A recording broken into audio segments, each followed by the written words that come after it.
Ladies and gentlemen, welcome to the world's largest Fintech festival. Our festival is getting bigger. This year, we have 40,000 participants. That's one-third more than last year.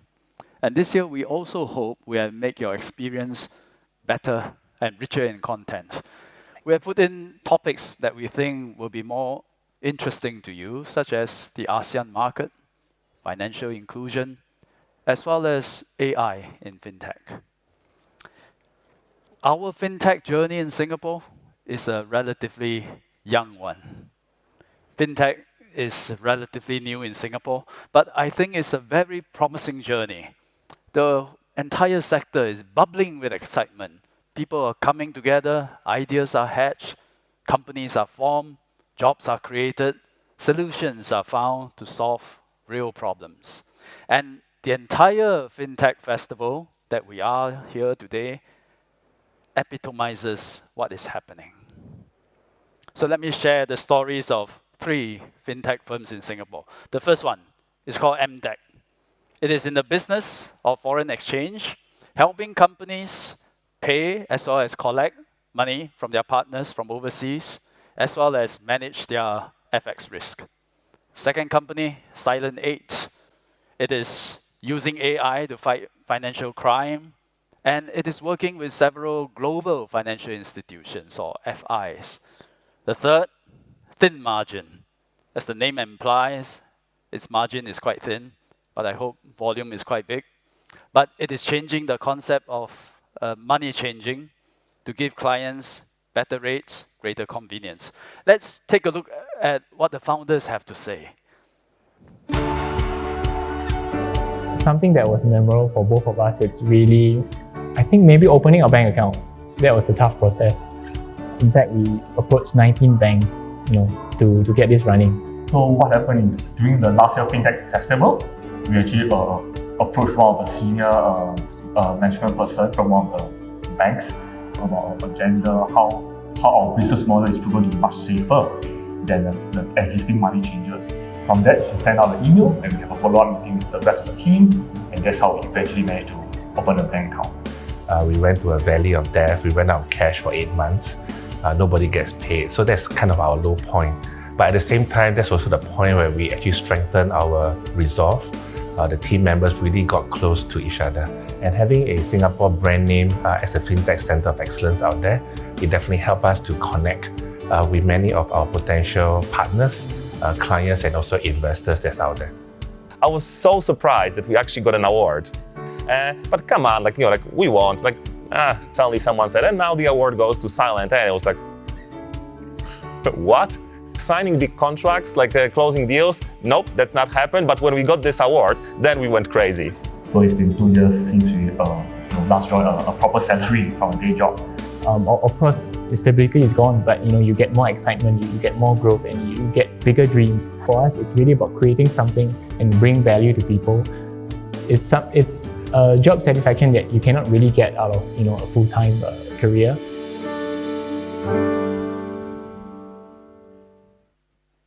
Wonderful, inspiring stories.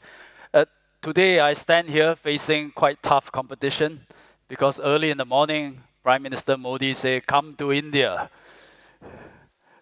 And just now, the governor from Kenya said, come to Kenya.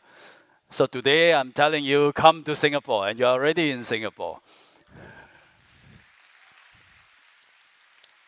But these are 3 companies out of many companies that have decided to come to Singapore. Why did they decide to build their dreams here in Singapore? I think there are 3 main reasons, which is what I want to talk about today. The first simple reason is Singapore is a great place.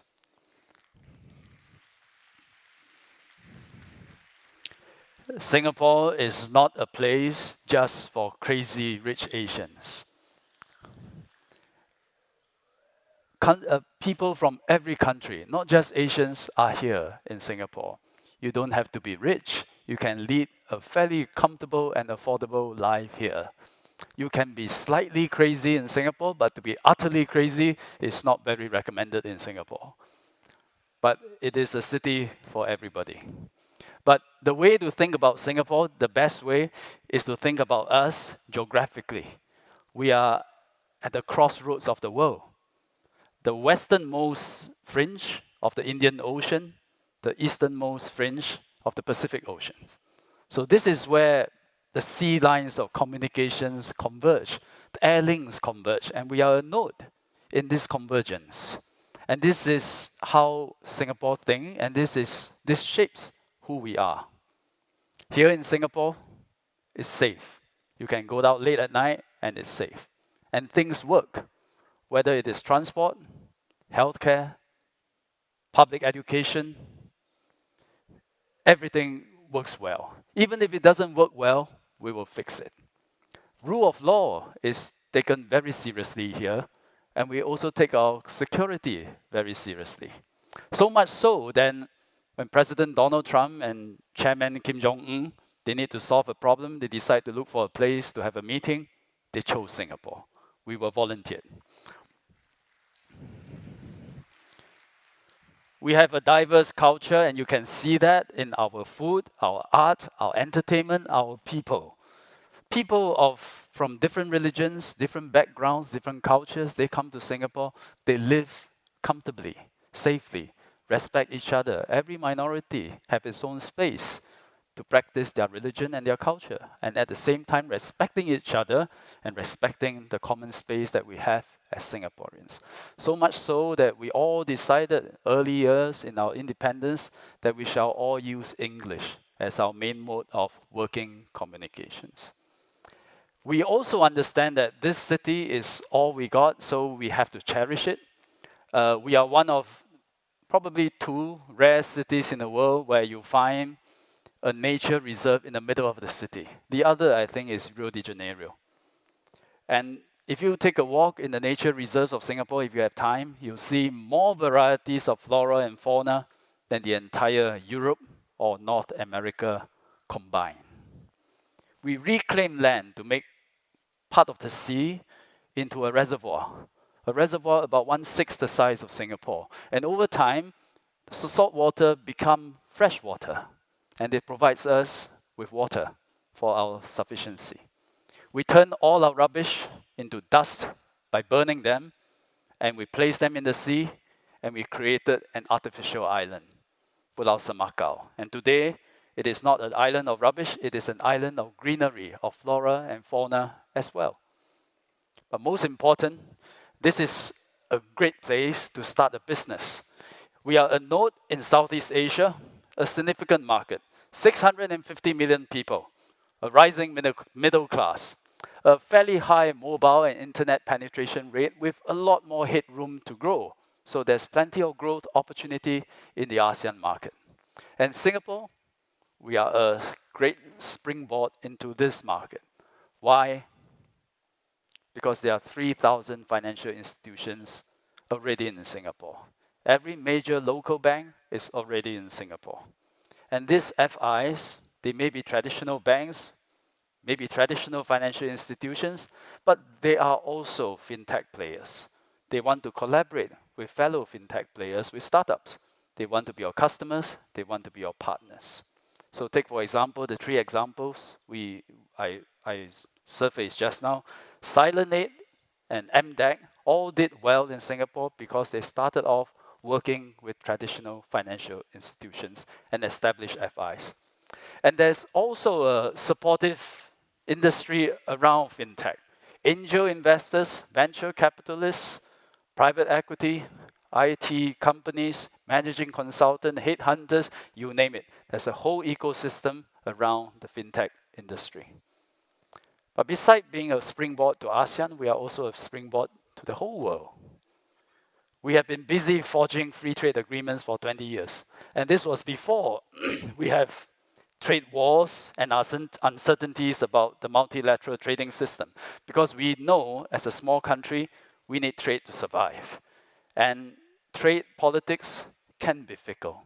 So Singapore always makes sure we have access to all our main markets.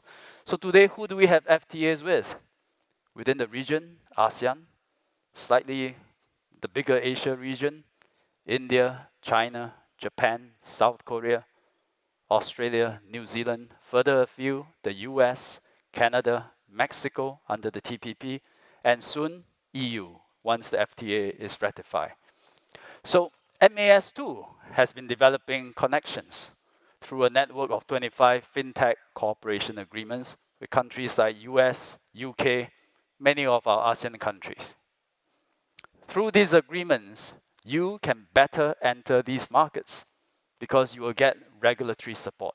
And it will be easier for you to navigate the regulatory system in these countries. And if you so decide to come to Singapore, you may think this is a small space, but within this small space, we plan our city well. And so there will be space for you to operate. We have set aside 100,000 square feet in a fintech hub in the middle of our city on Robinson Road, and to ensure that you have the physical space to operate. And every of our universities have incubator space, and they will welcome you as well. So that's the first reason. Singapore is a great place. The second reason, which is flashed on screen, we are open to ideas. Our whole existence as a city-state boils down to that attitude that we are prepared to experiment, we are open to ideas, we try solutions others may not have tried before. And this is how we build up our armed forces, ensure water sufficiency, control traffic congestion, forge racial harmony, provide public housing to all our people. And we learn from others, build upon them, and try all these solutions. If it fails, we try again. So experimentation is in our blood, which is also why big tech companies are doing interesting things in Singapore. Google, for example, is working on its next billion users project in Singapore. Alibaba has many research centers in China, but when it decided to have its first research center outside of China, it built two. One in the US, Silicon Valley, and the next is in Singapore, with a university here called NTU, Nanyang Technological University. Grab has its global innovation hub at our other university, the NUS. MasterCard is housing its largest innovative lab in the world in Singapore to find the next digital payment breakthrough. And still others, PayPal, Siemens, Dyson, HP, Amazon Prime, they're all putting their research and innovation hub in Singapore. MAS is committed to support experimentation and innovation. There are two examples of this at work that I think illustrate this well. Number one, MAS is encouraging our FIs to use RegTech, using technology to help our FIs overcome those regulatory pains. And one of the regulatory pains is submitting reports and providing data to the regulator. So last year, MAS, led by Mr. Ravi Menon, he announced that we will transform the way we collect data from FIs. Data must be machine readable, and in time, we want zero duplication of data requests. And we are setting aside $35 million to help smaller banks and insurers make use of RegTech, and details will be announced soon, in the coming months. Number two is a long-standing regulatory philosophy that we believe in ex-post supervision as opposed to ex-ante regulation. That means that when a new idea comes about, we want to try our best to say, start first. And rather than ex-ante prevent you from starting, we say you start first, but ex-post, after you start, we'll observe and we'll regulate and we see how to optimize the regulation. One good example of this is the regulatory sandbox. This is where many of you are familiar. The regulations are suspended and allow firms to test their ideas with real customers in a fixed period of time. And this is a good learning experience, both for the fintech company as well as MAS. Some people have complained that the sandbox maybe is too hard to get in. So we will push this idea further and this approach further. So today, we will launch a public consultation exercise to seek the industry's view on the creation of a new sub-scheme called the Sandbox Express. What it means is it will make it easier to get into the sandbox. 21 days, that will be our target for a new fintech firm to get into the sandbox. And these will be for activities where the risks are low or very well understood by the market as well as the regulators, and we can relax the system and allow tests and experiment to happen more quickly. But something that maybe even that is not good enough, and they prefer something more laissez-faire, totally wild, wild west.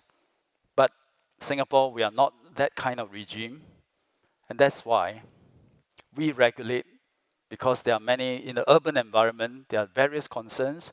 We regulate to harmonize those concerns, but it also means that whatever works in Singapore, most likely it can work in most other urban environment, if not all urban environment. And the Adobe mark in Singapore, that it works here, has credibility all over the world. It's just like food manufacturing. Whatever is produced in Singapore, you bring it to the rest of the world, all the food authorities in the world will say this is safe because they trust the Singapore regulation standards.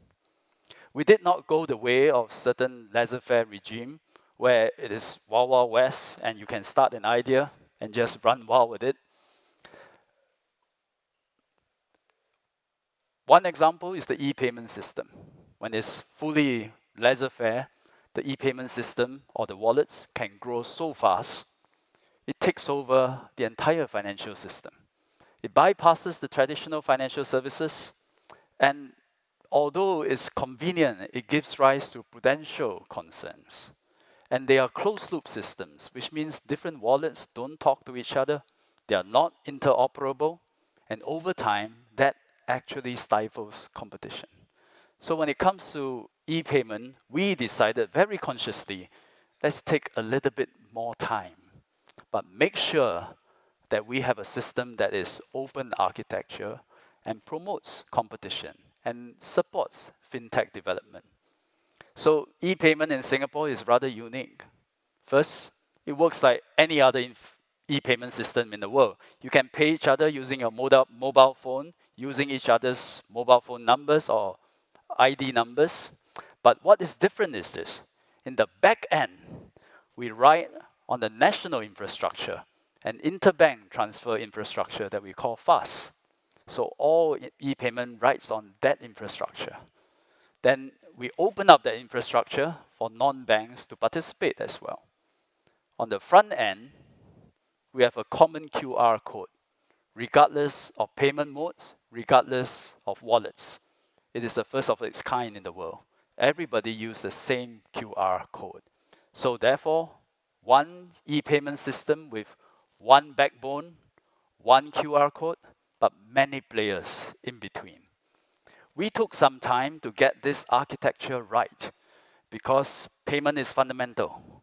We will use payments, we all use payments, and we use it in every sector of the economy. We have to get this right.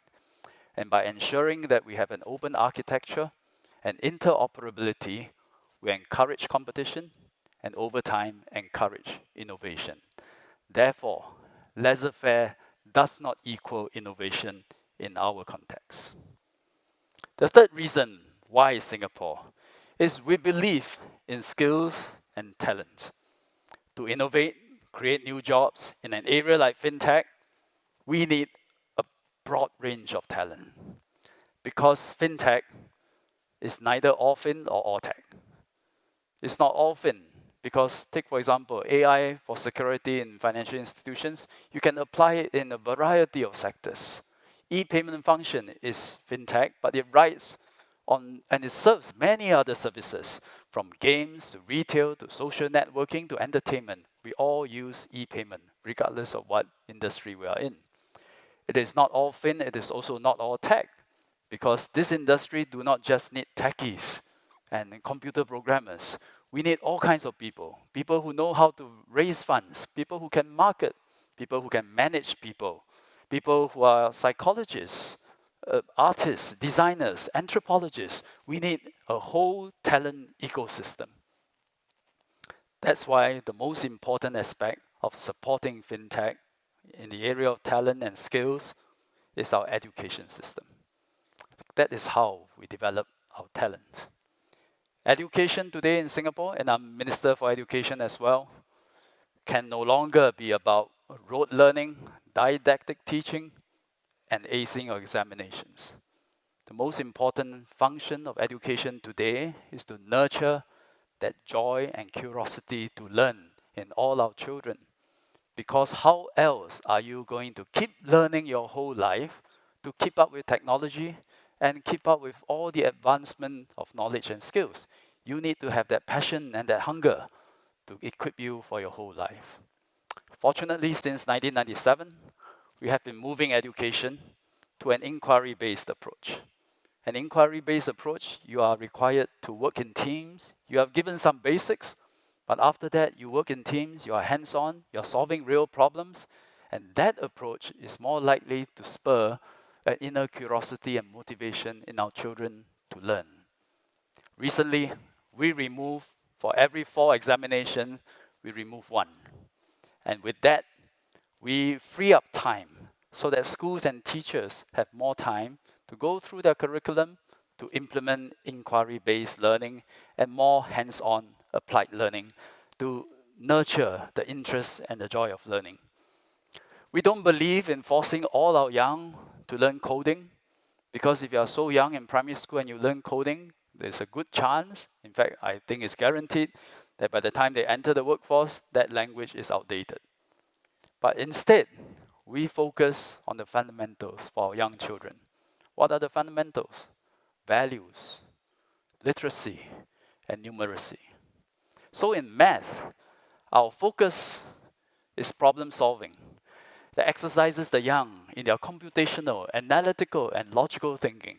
I thought today I'll show you a typical math problem that a 12-year-old in Singapore have to solve. Edwin has $190 less than Mary, and after Edwin spent $20, the amount he has left was $512 of Mary's money. How much money did Mary have? I think some of you are starting to write a program to solve this. But our children, they are required to think and visualize the problem to start with. So this is the model answer. So you draw a bar that represents how much Edwin have, and one bar to represent how much Mary have, and the gap between the two is $190. And after Edwin spent $20, which is the orange portion, he had 512. He had 5 units left, and Mary has 12 units. So once you visualize it like that, between 5 units and 12 units, there's 7 units. 7 units represent $210, which is 20 plus 190, which means 1 unit is $30. So how much Mary has is 12 times $30 is $360, which is the answer. I remember my P6 math. The question sounds difficult, but all our children, they are taught how to visualize a problem, break it down, decompose it, solve it step by step like an algorithm. This, I think, is the fundamental skills that they need to have. And all of Singapore students are taught this. This is an open source curriculum. Any country can copy this, and they have. Many countries have adopted our mathematical teaching methods. They improve upon it, and we in turn learn from them. That is an open source architecture. And our students have done well. They come in first in all 4 domains of the International PISA test back in 2015. For 15-year-olds, number 1 in math, science, reading, and collaborative problem solving. And that is for schools. In higher education, it is transforming as well. Today, 90%, over 90% of our students progress to post-secondary education in vocational institutes, in our polytechnics, in our universities. In some universities, computational thinking, digital literacy, quantitative reasoning have become compulsory modules. So if you are a history major, too bad, you got to learn all this. You are studying music, too bad, you got to learn all this. Because in every field in future, you have to learn these basic skills. And the entire curriculum is changing.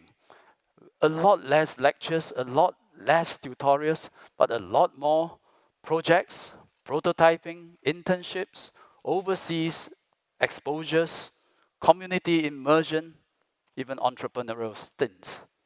So education is now more of an experience, less of just an education. Hackathons are getting popular. 5 of our polytechnics, they launched an API hackathon earlier this year. 130 students developed various fintech prototypes, the best of which are exhibited outside today. So go check it out. Tomorrow, Prime Minister Modi and I, we will witness the unveiling of the winners of a Singapore-India hackathon. This was an idea by PM Modi. So because of that, we are seeing interesting fintech startups spinning off from our universities. Let me give 2 examples. One, Zilliqa. Some of you may know about the company. Spun out from NUS, founded by NUS Computing Research, past and present. It is transforming the world of blockchain through a technique called sharding.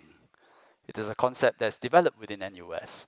So sharding divides a blockchain network into shards so that it can process transactions in parallel at the same time. That way, they can enhance scalability and enhance energy efficiency in cryptocurrency mining. So they have surpassed $1 billion in their market cap back in May this year. Another company is Funding Societies, co-founded in 2015 by an NUS alumni. Today, it is the leading peer-to-peer financing platform in Southeast Asia. Raised $285 million through crowdfunding, and in 2018, voted and listed on KPMG's Fintech 100 list. Our young will no doubt be prepared well, but we are also upgrading all our adult workers through a nationwide movement we call Skills Future. Our universities, they are transforming themselves, not just as education institutions for the young, but for everyone. They are transforming themselves to be lifelong learning institutes. So NUS now say, you don't enroll into NUS for 4 years to get your degree. You enroll in NUS for 20 years. Because after you graduate, I want you to keep coming back and top up your knowledge and learn new skills. So therefore, total training hours for adults delivery have increased drastically. 2013, 5 years ago, it was about 26 million training hours. Now it's 41 million training hours. And a large part of the increase is driven by tech training, including data analytics, cybersecurity, software development, agile software development, and many more. And we are even going to the community, teaching IT illiterate citizens how to use digital tools. This will not make them tech experts, but they will not be fearful of digital technology. They will use it to improve their lives. And so we are retooling an entire working population to support our economic transformation. Just a final point on talent and skills. A small country like us, we have a small population. We will not have enough expertise in many areas of specializations. Hence, we believe we have to complement our local talent with foreign expertise. Grow our own timber, but also welcome experts around the world. And if there is a capability we do not possess, we welcome international experts come here, teach in our polytechnics, teach in our universities, so that more of us can share that knowledge and those skills. And that way, we can better grow businesses, open up more opportunities here, create jobs. In summary, 3 answers to the question, why Singapore? Number 1, Singapore is a great place. Number 2, we keep an open mind to ideas. And number 3, we believe in skills and talent. That makes us a living lab. This is where you get things to work in a complex, sophisticated, well-regulated, but business-friendly environment.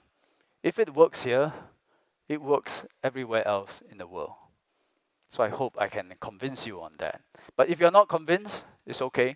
I hope you enjoy your stay in Singapore. Take a look at our airport, try flying at SIA, and eat some durians. Have a good afternoon. Thank you.